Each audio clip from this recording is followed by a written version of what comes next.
Good morning, La. Good morning, everyone. Good wherever you are. And welcome to our study of Journey Without Goal. As always, our motivation for this kind of study is really coming from a place of understanding where the suffering of the world comes from and wishing to address it through the practice of the path of awakening. So as we engage on the path, we are intended really to expand. We're intending to sort of embrace a greater way of relating with the world, which we call bodhicitta. So as we're engaging with this study, that's our motivation. As we engage in the practice of the path, that's our motivation. So presently we're in the chapter called Being and Manifesting. But before we begin that, actually, and what I forgot last time is actually going over the beautiful liturgy at the beginning of the text, which is called Crying to the Gurus from Afar, Intensifying Devotion in One's Heart. So we'll just do that. Here we have on our left Jetsun Milarepa, someone whose life actually is. This is almost like this is a must in Buddhism in general, and particularly Tibetan Buddhism, is to read the life and the songs of Milarepa. An exquisite piece of literature, and actually recently there's a new translation of the 100,000 songs that has been published recently, as in probably a couple of years ago already. And then also we have a wonderful translation from the late 1970s by Lobsang Lalungpa. So these two, one the life story, the other is a collection of what we call the songs, the Gurbum, the 100,000 songs of Milarepa, is such a wonderful and very inspiring reading. And of course, what's inspiring about it is that Milarepa was somebody who really, on the basis of recognizing the nature of confusion and samsara, really consistently, you could say, really took the consequence of seeing the futility of the world, retreated into mountain retreats and practiced there. Of course, you could say in the present modern day culture, this lifestyle of Milarepa is very difficult to pursue. But at the same time, the attitude of Milarepa is something that, whether we are urban dwellers or dwellers in some kind within the modern world, then this determination to be free really is essential. And so, in the context of the text here, crying to the gurus, we first invoke all the great masters, such as Milarepa, and then we supplicate and aspire that we may gauge the scope of the wisdom and the wisdom and attitude, the insight of these masters. So that's where we're first supplicating them that we may be blessed with recognizing the realities of our present situation and not be deceived. So on the basis of this non-deception, then we pursue the path, aligning ourselves with what is real. But first we need to, you could say, clear out what is not real. And that's where we contemplate the uniqueness of our situation, how fortunate we are. And very often we think, gosh, my life is so difficult. And if we actually think about it, we have some issues with our lives, but we are so fortunate to be born as a human and have all the possibilities, the ability to reflect on our situation and be proactive in ameliorating this, something that is very rare within the infinitude of samsara. And while we have this precious human opportunity, then this is something that is not going to be there for very long at all. It's only too late that we'll realize how fleeting and short this moment is. And that's where then the present reflection is then on this line here where it says, I will become separated from my lovers and friends. The wealth and food which I hoarded in miserliness will be enjoyed by others. Even this body I hold so dear will be left behind. My consciousness will wander in the unknown pathos of samsara. Guru, think of me, look upon me quickly with compassion. Grant your blessing that I realize the futility of life.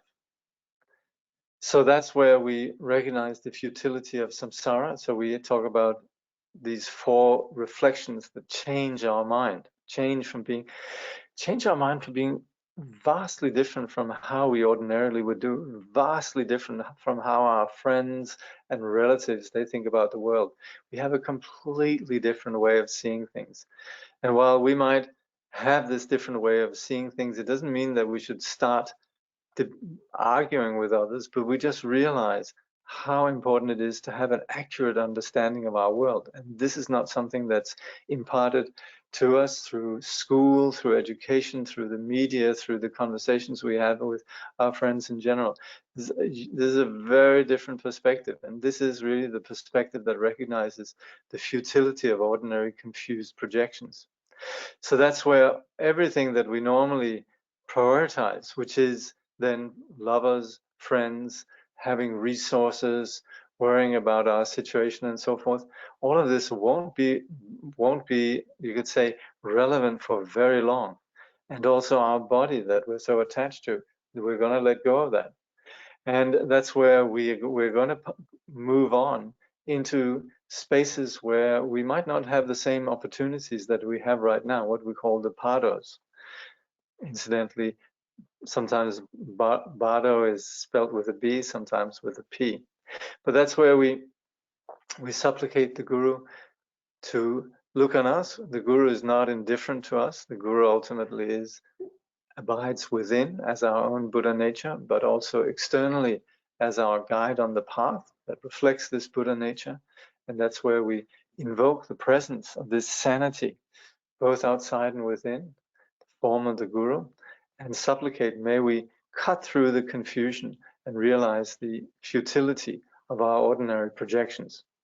So this is not saying that life is futile as such, but the way that we project onto our life, and the way that we prioritize and assume that the realities of our life exist, is what confuses us. And that's where we get caught up in some assumptions that are entirely invalid. And that's where we need to realize that the ordinary beliefs that we have around the world and ourselves and so on does not apply. These are utterly futile beliefs. And that's where we're lucky. We can speak about this, we can talk about this, we can do something about this through the fact that we actually have a vision and we have a way forward through the practice of the Dharma. So that's where we're supplicating the Guru to enable us to kind of come clear and do something meaningful.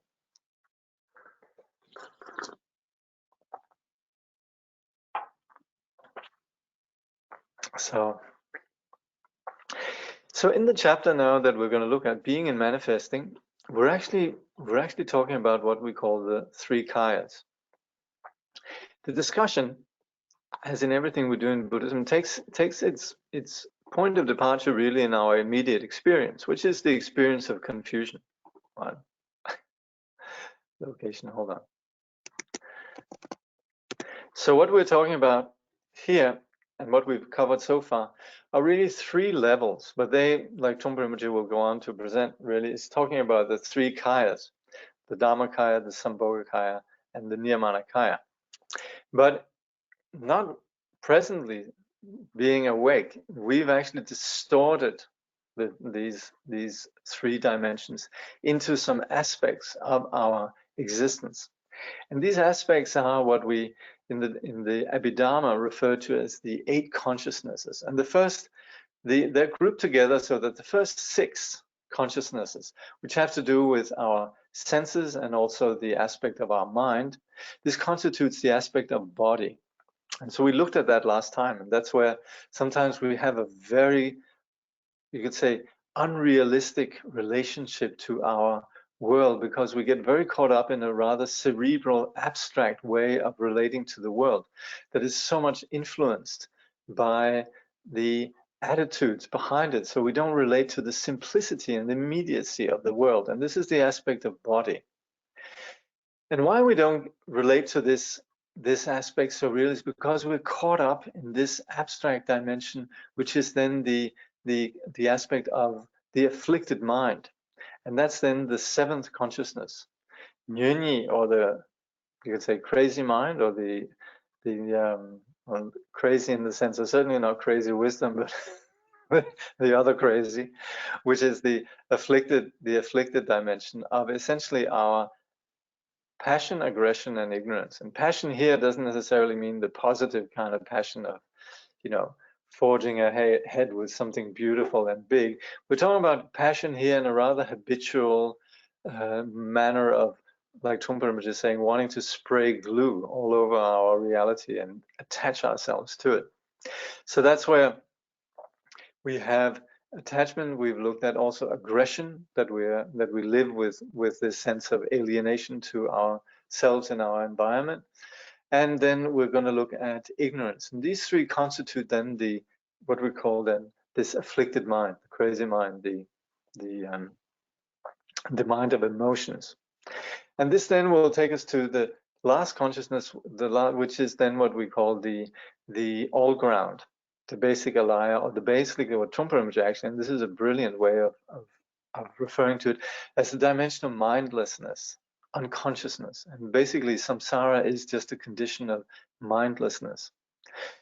So that last one is very much, you could say, the ground of everything, and that's where we would say that has to do with being, and the others have more to do with how we manifest. And similarly, in the enlightened context, this, when we're no longer mindless, and when this is the dimension of awakening, this is what we call the Dharmakaya, the dimension of being. And from there we then manifest, but there we don't manifest out of ignorance or mindlessness, we manifest out of compassion. We might manifest spontaneously, embodying this quality of warmth that's innate to this awakened condition. So that's how, from the Dharmakaya, we have then the aspects of Sambhogakaya and Niyamanakaya. So in this way, we have these aspects of being and manifesting. So presently then, we're still within so we've covered first the body aspect, which in the confused aspect are the first six consciousnesses, and which in the enlightened aspect then has to do with embodiment within the world and the Niyamanakaya. Then we're presently looking at the second consciousness, which is then Sambhogakaya in the awakened aspect, but presently then within the experience that we have is the dimension of emotions. So that's where we're presently then looking at attachment, passion. So Trungpa was saying that the way that we relate to things is very much in terms of, you could say, being thinking how we'd like to be. These are sort of like a way of reacting to the world and trying to attach, or you could say, fixate things the way that we want. I want my life this way. I deserve my life to be this way. We kind of spray glue over the world. And like Trungpa says, we're asking to be stuck in our particular way. So then Trungpa here continues, hopefully we think we can pull things or people back into our territory.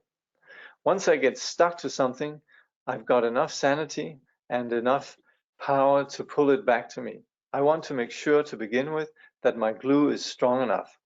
Then when I'm stuck to my friend, I can step back and my friend will be so stuck to me that I will not have to worry.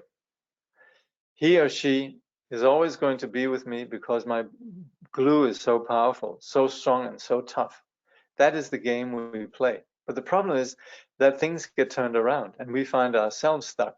The ground we create is too solid, too powerful, and we cannot step back. Then we might scream and begin to worry. But that panic is connected with passion. But that panic connected with passion is another matter altogether, beyond the subject that we're discussing at this point. So this is not just about, you could say, us trying to rein in someone else, but it's also about us trying to control our life, our situation, and thinking, I want my life to be in this way. And then once we get our life, in the sense that if we were to have our life the way we are trying to, which is very unlikely that we're ever going to have that, then we're never going to actually get what we really want. We're just going to perpetuate the neurosis that insists on controlling reality. And so we live in this continual discomfort. So that's passion. Trungpa Rinpoche then continues with the last one, which is, then he says, another emotional style is called stupidity or ignorance. It occurs when we're so absorbed in our world that we miss the sharp points. For example, if someone is yelling at us, calling our name, we might answer him and we might not. We want to shield ourselves from the world. The world makes us blush, and we begin to hide behind a timid smile. If someone insults us, we try to walk away. We're trying to save face by ignoring reality. If someone is irritating us, we feel we can't be bothered. Let's change the subject. Let's talk about something else. My fantastic trip to Peru.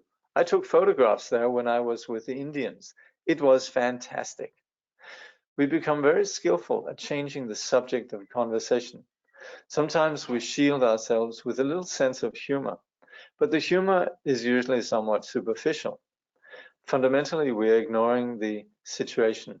The sharp edges that come up are pushed away or ignored. We play deaf and dumb. So these then are the styles of aggression, passion, and ignorance. Trungpa Rinpoche goes on to say there are many different emotions, but these three, aggression, passion, and ignorance, are the basic emotions or basic styles that make up the second level of perception. Now, we talked about these three, but we also very often talk about five, which is essentially adding two based on whether or not we succeed in our project. If we succeed, then we have what's called pride or self-absorption, that which is what we call the realm of the gods. That's where we succeed in the samsaric project of securing ourselves. Or we might not succeed, and we might be riddled by resentment and a sense of poverty, leaving us with this constant sense of hunger, needing something. So that these two added to the three basic ones, aggression, passion, and ignorance, are then what we call pride and jealousy. These correspond to the realm of the gods and the realm of the hungry ghosts. So that's where we end up having these styles of samsara, because not only we're carrying these emotions with us in terms of our inner disposition, but it's also how we see our entire world, and we create then the realms of samsara. So this all happens on the level of, you could say, our emotional, our sort of individual subjective experience. This is on the samsaric level. It is then the emotional mind, or the afflicted mind, or the what's the word? We would say nyöni, sort of intoxicated. It's gone crazy mind. And this is something that arises out of the third level, which is bewilderment. But the way that it manifests is then on the basis of simply this self. So on the basis of the samsaric condition of clinging to the self, it's this crazy mind. When there's no self, then you could say the clarity and you could say manifesting aspect of the mind is the Sambhogakaya. And that's where, while we are caught up in a mind of these kleshas, or these basic styles, 3 or 5 styles of emotions, in the awakened condition, then it is what we call the Sambhogakaya. It's then the manifesting aspect that arises out of the awake condition. And it's then on the basis of that we enter into the world. And it's on the basis of that we have a world of you could say, clear manifestation, which is then the level of body, or the level of Nirmanakaya. So now we're going to, so we've now covered body and emotions, and now we're going to look at the last one, which is then the level of being, or the level of the basic level of samsara, which then, when that is clarified, is the level of Dharmakaya. So here Trungpa Rinpoche says the third level of perception is the ultimate idea of bewilderment or confusion. It's much more fundamental than the emotional style of ignorance that we have just discussed. Basic bewilderment, or mindlessness, is experiencing things as if the world did not exist and we did not exist. We could almost view this level of perception as mystical experience because it is so solid and pervasive. It's like being entranced by the shimmering reflection of light on a pond. There is a sense of being stunned, fixed, solid, so fixed that the experience is no longer experience, but fixation. That kind of frozen experience is extremely confusing. But nevertheless, we do not want to let go of our fixation. We do not want to let go of the phenomenal world. We would like to hang on to it, to keep ourselves attached to the world, as though we had tentacles with suction cups on the end. So this is the basic level of confusion. This is where Buddhas and sentient beings divide. This is the place where the difference between mindlessness and mindfulness.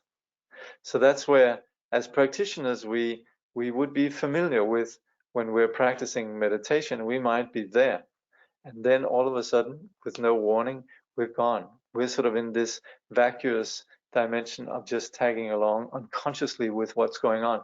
And nothing ever actually came along as something solid to say, now you're in a different dimension. We don't even know that it's happening. It is unconscious.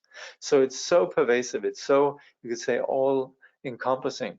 And it's only when there's the mindfulness that comes back that there's an awareness of something where we were absent.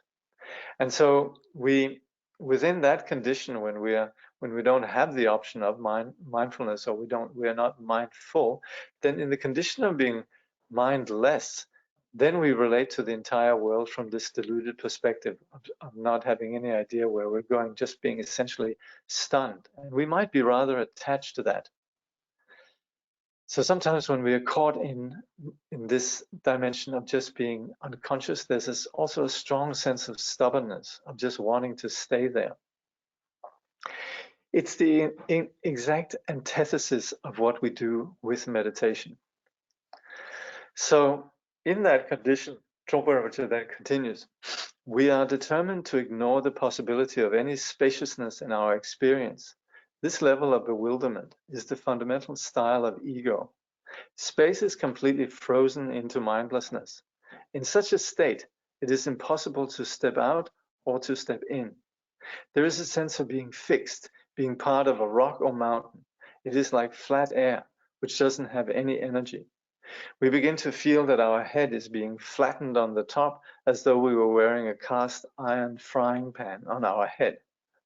Our head is stuck to that pan, and we're constantly carrying that big flat metal object on our head. Our head is not even stuck to a sheet of corrugated iron. That texture would be too interesting. This is completely flat. We do not feel exactly squashed, but we feel that we are being weighted down by the force of gravity. So something is not quite right. We're not only stunned and mindless, but we're also weighed down. We're also caught in this condition of just not functioning really, but we don't really know what it is. If we have some sense, if we have the merit of beginning to have some sensitivity, and this could come about by some luck or on the basis of the path, then there's a sense of discomfort. And we don't even know where to put our finger in this sense of discomfort. In Western, what do you call it? European existentialism and so forth, literature and so on, we talk about this German term Weltschmerz, existential angst. Us Northern Europeans, we're big on this. We write books about it. We make movies about it. It's a big theme. And it's unfortunately, it comes with the sort of the assumption that this is the human condition. And within that meaninglessness, the only option is to just create meaning by enriching our lives in some artistic way. But it's a deeply depressed, deeply nihilistic perspective that comes about essentially through this sense that we're weighed down, there is no real meaning. It's a deeply disempowering, deeply narrow, deeply unimaginative dimension, but it very much is something that pervades the literatures and the arts that we have in our world, and it comes with a deep sense of depression and sadness. So that's where our hearts should go out to the world in general that is so weighed down by this. Of course, we could say thanks to the, you could say that it's so vivid. Some of us have been attracted to the Buddhist teaching, but it is very much something that you could say exists within the minds of many persons in the modern world.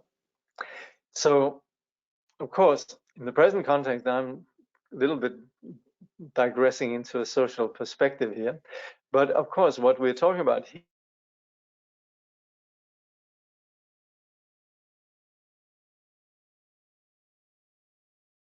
in terms of being practitioners is very much looking at our subjective experience, consciousness and mindlessness. So this is where presently we're working with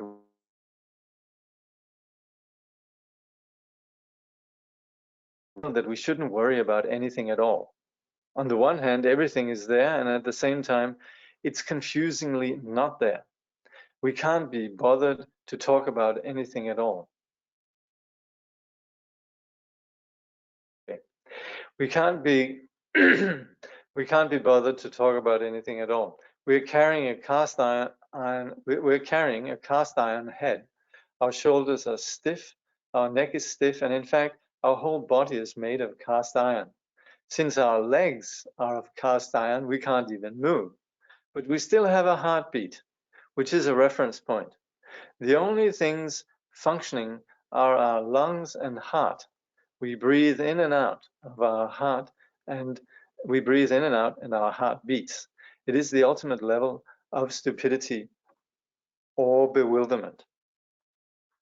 So we have this sense that there's nothing that we're so in it that we think, well, this is a given. This is the sort of, we're thrown into this. And that's where we are. We're immobile or immobilized. And yet there is something that still is there, beating. We still exist. But we can't do much.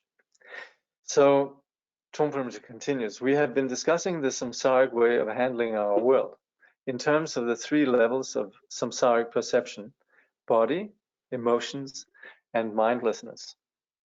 There is a definite tantric approach to those three levels of perception, which is known as the principle of the three kayas, or the trikaya. Kaya is a Sanskrit word that simply means body. There is a correspondence between the three levels we have discussed and the three kayas. In the language of Tantra, the level of body corresponds to the kaya or body of manifestation, the nirmana kaya. The level of emotions corresponds to the body of complete joy, the sambhoga kaya. And the level of bewilderment or ignorance corresponds to total space, the dhamma kaya. There is no tension or contradiction between the samsaric and the tantric descriptions. Rather, the tantric principle of the three kayas shows how we could relate to the levels of body, emotions, and bewilderment that exist within our basic state of being. And this is where the tantric vehicle is extraordinary, because the tantric vehicle embraces, in addition to the basic condition of ignorance, the Dhammakaya, it also embraces this Niyamanakaya aspect of body and the Sambhoga aspect of the emotions. And that's where the tantric vehicle is extraordinary in that we relate to body. In the ordinary way that we relate to body, we have a, you could say, confined perception of our ordinary body as it's created by our karma or our habitual patterns as they manifest. Here, however, the level of body is seen for what the level of body truly is, the true simplicity, innate purity of the body. And that's where the tantric yogis, they engage with the body understanding of the world through the path, particularly what we then refer to as the first abhisheka of the vase that relates to the body aspect of the world, which is then where we talk about deity and mandala. And the Sambhogakaya is then the levels of the second and third empowerments, which has to do with then relating with the energy of the body, all the emotions that come with the energy, and the subtle aspects of this dimension of our energetic, emotional, you could say, makeup. And that's where this is integrated also on the tantric path, and this is relating to the Sambhogakaya. And then finally the tantric path brings on to the path from the very start this notion of the absolute purity of the Dharmakaya. So the you could say the samsaric dimension of our reality is where our reality is seen in terms of a confined, confused perspective.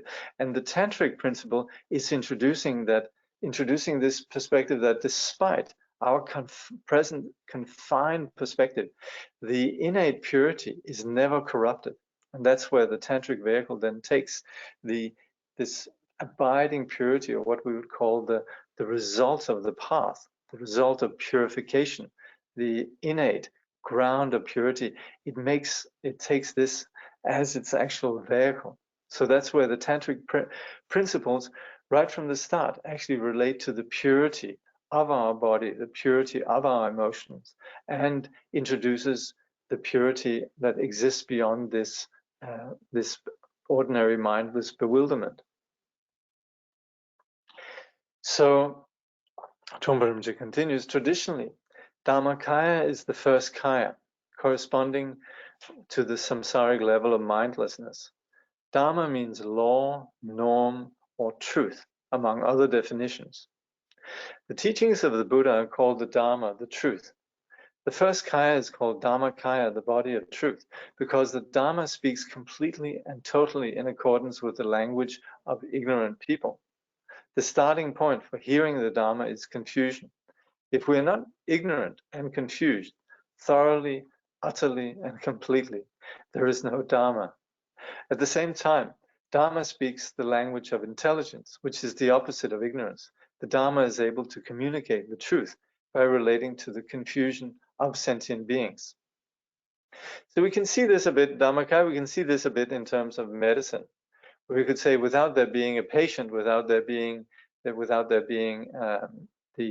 the affliction of the disease, then there's no need for the Dharma, for the medicine. But the medicine is not really introducing anything new. If medicine is proper, it's something that brings us back to the dimension of our innate disposition. So good medicine is what essentially enables us to connect with the true homeostasis or the true abiding equilibrium of what we have. So as such, medicine or the Dharma is in concordance with reality. But for us to appreciate it, we actually first need to have the illness, which in this case then is the condition of being thoroughly confused. So that's where the Dharmakaya, the sort of ground really of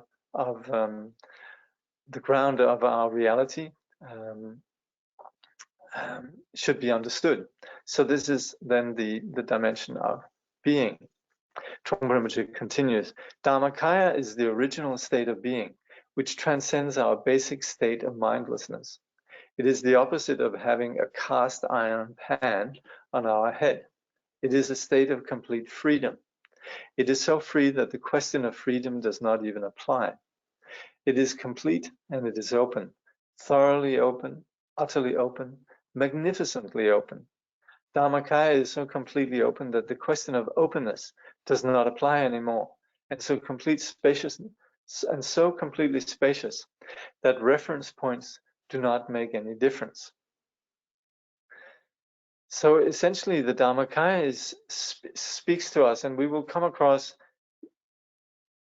wordings about the Dharmakaya that as much as they might be mystical sometimes, they also speak to us. And we have this in the Upadeshas that we find in the Mahamudra and Dzogchen traditions. And we also see this in the language of the teachings from the general Buddhist vehicle, of the Prajna Paramita and so forth, that as much as it might be, you could say, mystical experiences, it also talks about a dimension that appeals to us. So there's an intuitive appreciation that this sanity is innate to us. If it wasn't that we had this dimension of sanity, this openness, this fundamental openness, we wouldn't actually resent being stuck in confusion. And that's where the moment that we begin to understand that we're suffering, that's, you could say, the first really step on the path. We might also, like we said before, be so stuck in confusion that we don't even consider there would be an alternative. And that's the general samsaric condition. But with this recognition that there is something that's not quite right, then there is then also the implicitly the visualization or the intuition that there's something greater. And that's where we intuit this dimension of utter, thorough, and magnificent openness. So that's the Dharmakaya. The second kaya is the level of emotional manifestation. This is called Sambhogakaya, which literally means body of joy. The Dharmakaya, as we have discussed, is completely open and utterly completely free. At the level of Sambhogakaya, we're looking at the emotions that are manufactured or manifested out of that. The emotions that manifest out of this state of openness transcend the samsaric emotions, including aggression, passion, and ignorance. In the Sambhogakaya, emotions manifest as the transcendent or completely enlightened versions of the 5 Buddha families, as we discussed in chapter 9. When they manifest in this way, the emotions provide tremendous capability and enormous scope for relating with the universe. This is accommodation. There is accommodation for dualism, for relating with this and that if necessary, because from this point of view, duality is not particularly regarded as a threat or unkosher. This accommodation provides tremendous freedom. There is a sense of celebration in which emotions are no longer a hassle. Now, this is where we need to understand also emotions here is referred to as you could say, the spark or the luminous quality that arises within the awake condition. And that is where we would say the awake condition is not some sort of condition of nothingness. On the contrary, when we talk about emotions in the samsaric sense, it's a confined level of it's a small way of manifesting. But what we're talking about in the awakened condition is when our natural capacity or the strength or the power of our innate purity is unleashed and is complete. And that's where then the sort of the way that this power of manifestation, the way that it's experienced in the samsaric world, are then the limited emotions of the kleshas. For those who have been studying with Tsongtse Khyentse Rinpoche will know that Tsongtse Khyentse Rinpoche very often refers to emotions as he basically translates klesha with emotions, and as such we would say all emotions are suffering. This is when Rinpoche talks about what we call sakche, or the tainted conditions of the kleshas. We would say that is suffering, and that's of course true. But here, the way Trungpa Rinpoche uses emotions here, he really just is referring to the manifesting quality of the ground. And so here emotions can be two things. It can be this sort of confined, diminished emotions of the samsaric condition, but he's also speaking about how while we temporarily or in our delusion, while we do have this experience of confined emotions, innately they are really just the manifestation of the innate purity. And that's where then we talk about the ways that they manifest in the various Buddha families. So this is what Trungpa Rinpoche was saying in chapter 9, the way that enlightenment manifests is then in terms of these 5 Buddha families. So from this point of view, then the manifesting aspect is never ever a problem. There's no alienation in terms of what manifests in, you could say, within our field, and that's where the experience of manifestation is not seen in dualistic terms. It's, you could say, there is an experience of manifestation and so forth, like Trungpa says, there's an accommodation for dualism, but it doesn't come from the point of view of the alienated, mindless experience of other. And that's where there's not really any problem in regards to the experience of the world and the experience of the field of our experiences. So everything manifests within this openness. So the third kaya, Trungpa Rinpoche then continues here, the third kaya, the niyamana kaya, is the body of emanation, the body of existence or manifestation. It is the manifestation of our mind and our body. It is also the manifestation of the bodies of those who have already experienced or gone through the other 2 kayas, and who then manifest on the 3rd level, the niyamana kaya. In that sense, the niyamana kaya refers specifically to the Vajra master or teacher who is here on earth. Such a teacher has achieved the Dharmakaya and the Sambhogakaya, but in order to communicate with our body, our food, our clothes, and our earth, that is, with our sense perceptions, he or she needs a manifested body. It is necessary that the teacher manifest in the Niyamanakaya in order to communicate with us and to teach us the Vajrayana and the entire Buddha Dharma. So here, from the Tantric perspective, the body of emanation, the Niyamanakaya, is everything that has to do with our perception of the world as such, the world around us. And that's where there's the way that we can diminish it into where we're struggling with the world and it brings us suffering, and the way that we also relate to the simplicity and simply just see this as the unobstructed display of the ground. So there's never any kind of struggling with the manifestations. So that's one way of understanding the Niyamanakaya.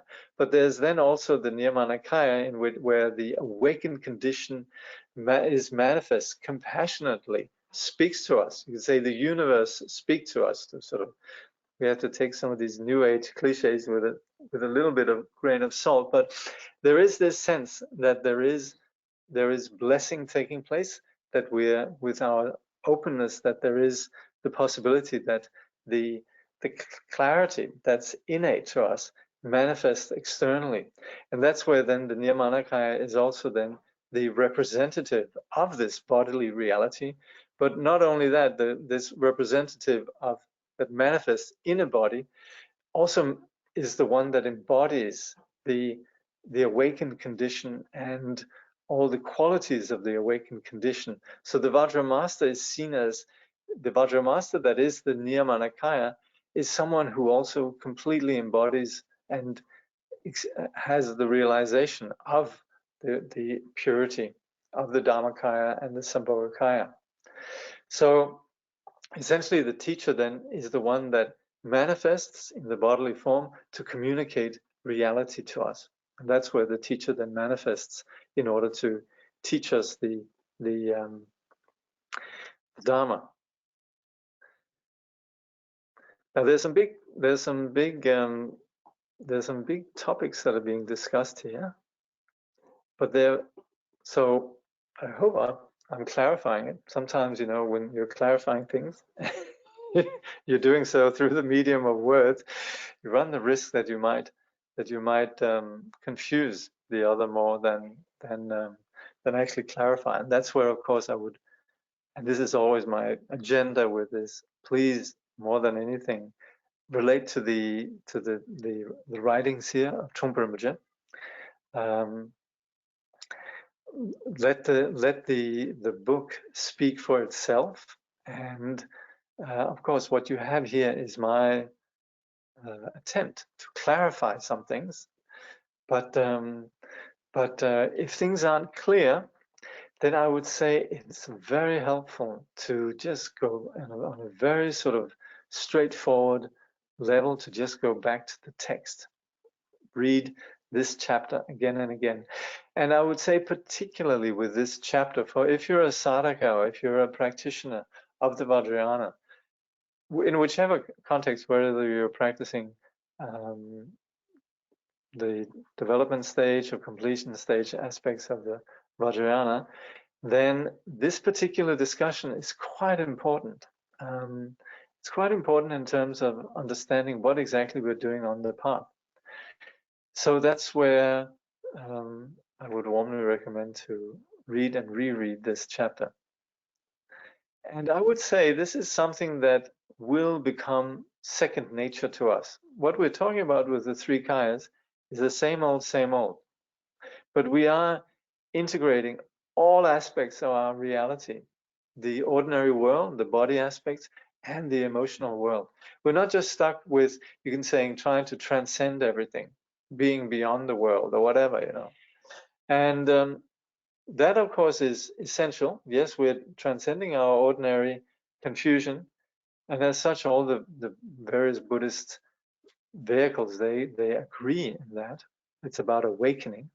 But the Vajrayana is particularly skillful in integrating everything in terms of also including our body experience and our emotional experience, you'd say the way that we're relating with the world, and also the inner world of what manifests in our mind.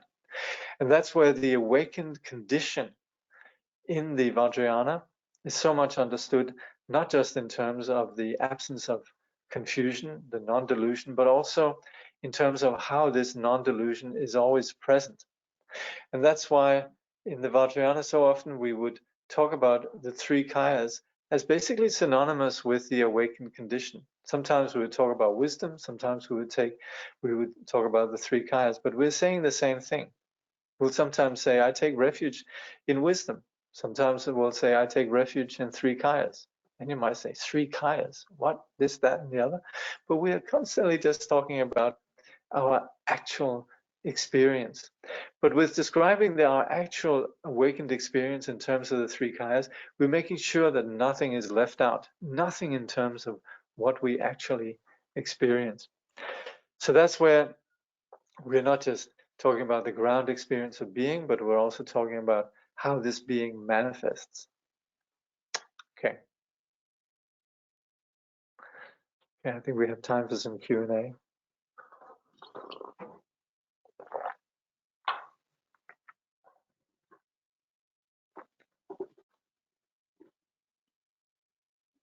Okay.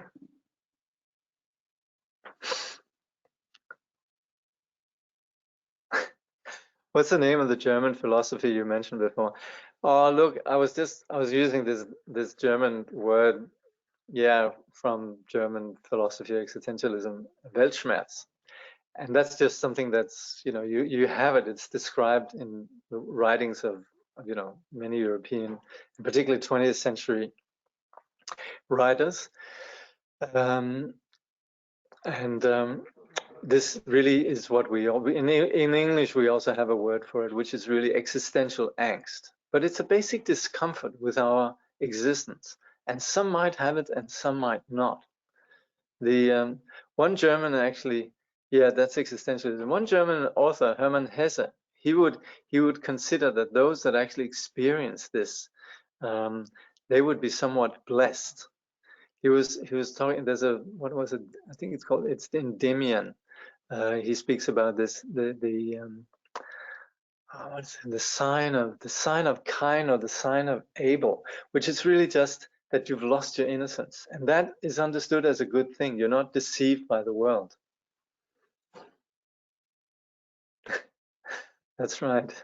So that's where this pain, that we're pained, is actually a good thing, and that we have pain in the Buddhist context is also a good thing, because that's pointing to, that's us actually beginning to wake up. It's like if we have a bad diet, we're blessed if actually we break out in hives or whatever, because that's a sign that our body is actually reacting, that it's saying, no, we don't want, we don't want junk food, we don't want bad stuff in our body. And that's where our body, being healthy, reacts with suffering. Thank you very much. Is the term all ground the same as ground? Well, that depends. Ground can mean so many different things, but we sometimes, yes, will refer to it, given the particular context, sometimes just say ground. And we, for example, sometimes talk about ground tantra, or ground in so many different ways. But yes, all ground. But you see, yeah, no, that can be confusing, because all ground refers to the mindless condition. And sometimes we can talk about the primordial ground, which is beyond that, which is not tainted. So that's ground tantra is more sort of the awake experience, which is then becomes the foundation for the Vajrayana vehicle. Yeah. Existential angst. I shop, therefore I am. Possibly. Sartre. Yes. Did Sartre say that? I shop, therefore I am? Well, possibly, yes.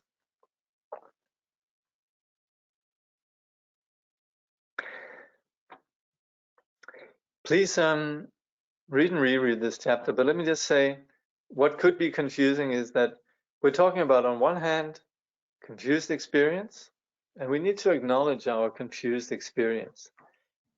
And we need to see how what we're talking about here in terms of body, in terms of emotion, and the basic mindlessness is part of who we are.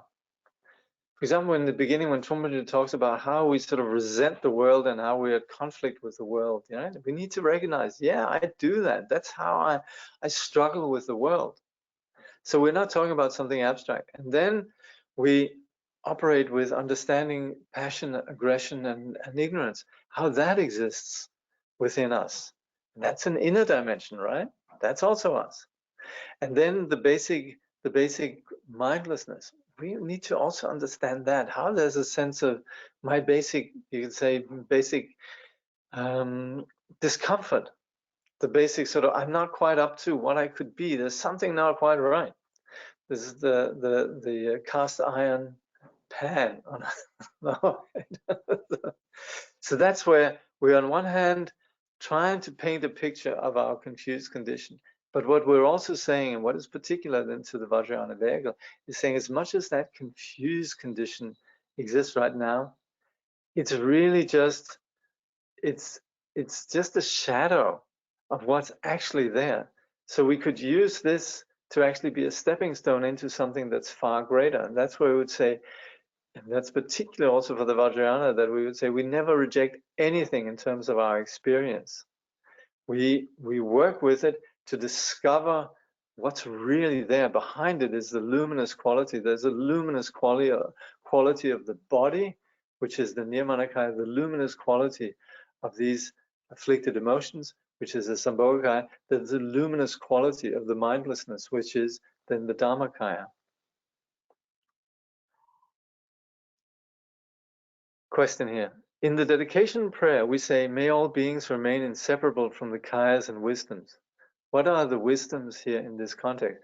That's very good questions. The wisdom here are the five Buddha families. Chapter 9 again. And the kayas are what we're talking about here. That's then being and manifesting. We have on one hand the sort of the manifest aspect of the Sambhogakaya and the Nirmanakaya, and we have the aspect of being, which is the Dhammakaya.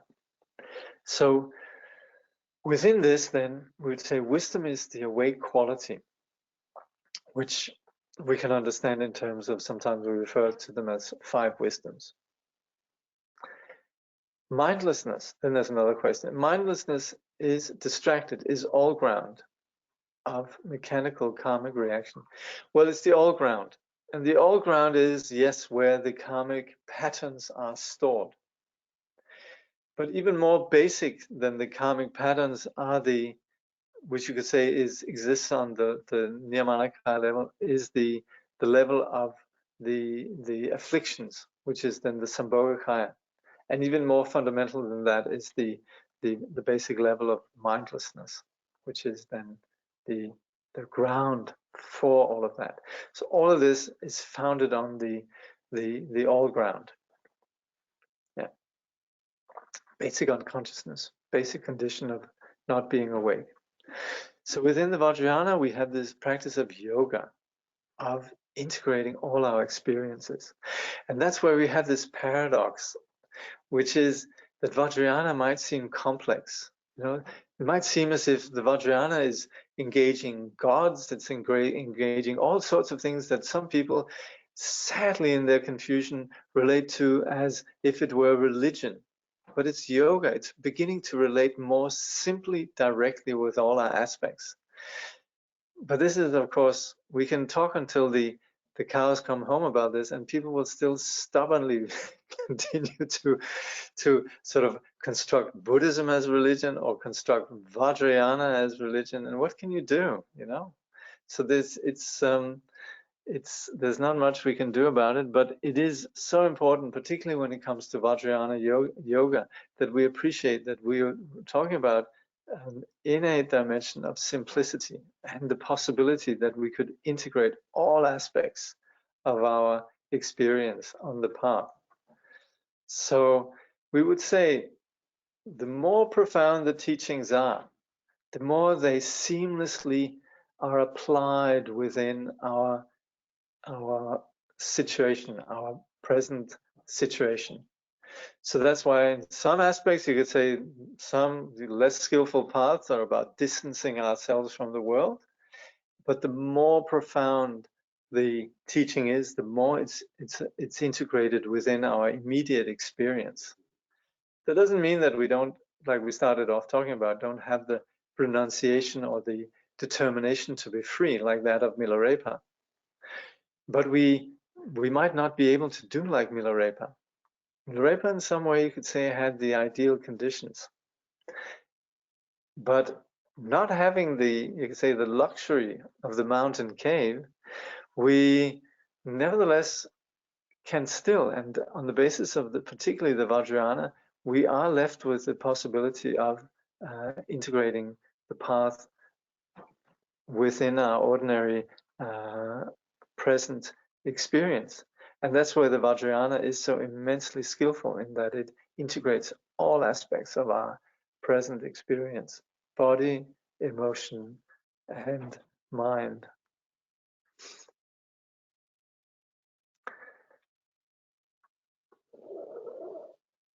So then there's a question: if you are to explain to someone who thinks Buddhism and Vajrayana is a religion, what would you say these paths are? A philosophy, a way of life, a science? All of that. All of that. The problem with, and you could say also it's justified when people do refer to Buddhism as religion, because from the sort of confined, ordinary materialist science, which doesn't deal with all the dimensions really or understand consciousness and all the dimensions that religions deal with, then religions unfortunately have not made sort of have not impressed the present day science. And as such, then religion is seen as something that's ignorant.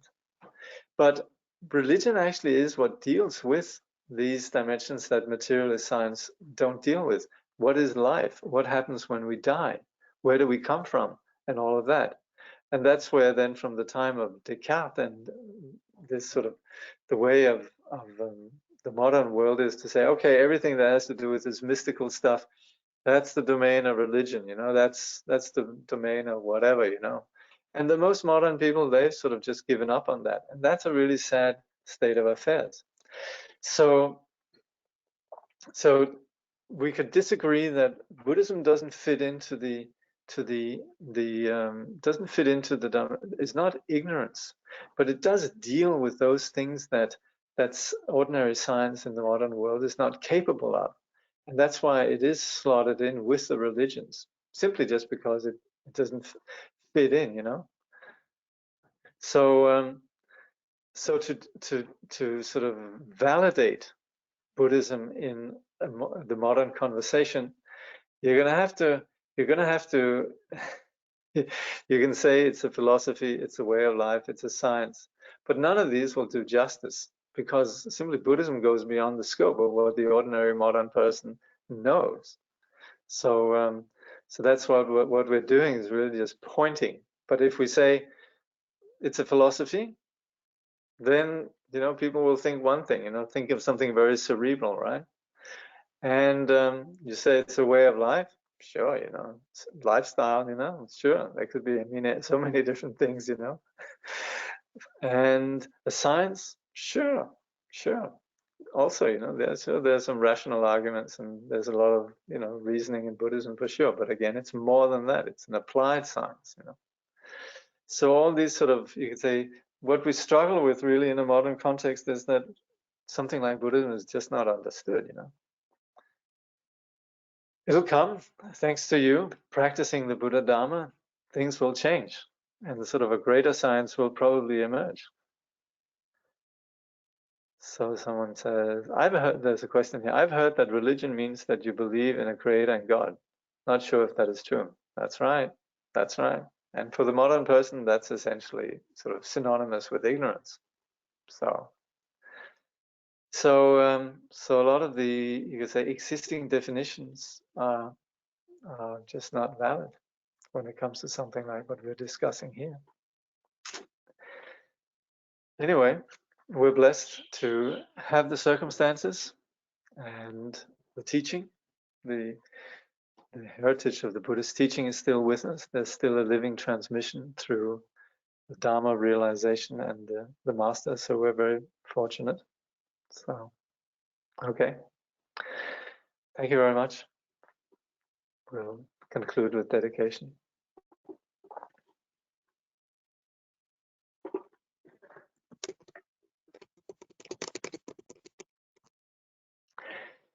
Through this virtue, may all beings throughout existence awaken together without a single being left behind. In the pure realm of the luminous essence, the ground of the great perfection, may they remain inseparable from the kayas and wisdoms. Through all our births, wherever we may be born, may we be endowed with the 7 good qualities of the higher realms. As soon as we're born, may we meet with the Dharma and have the freedom to practice it properly.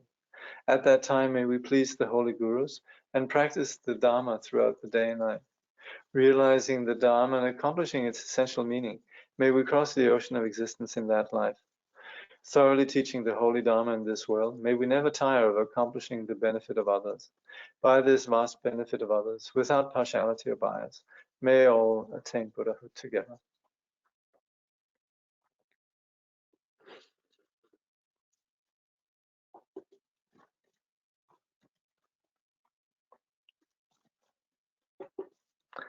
Thank you. See you next week.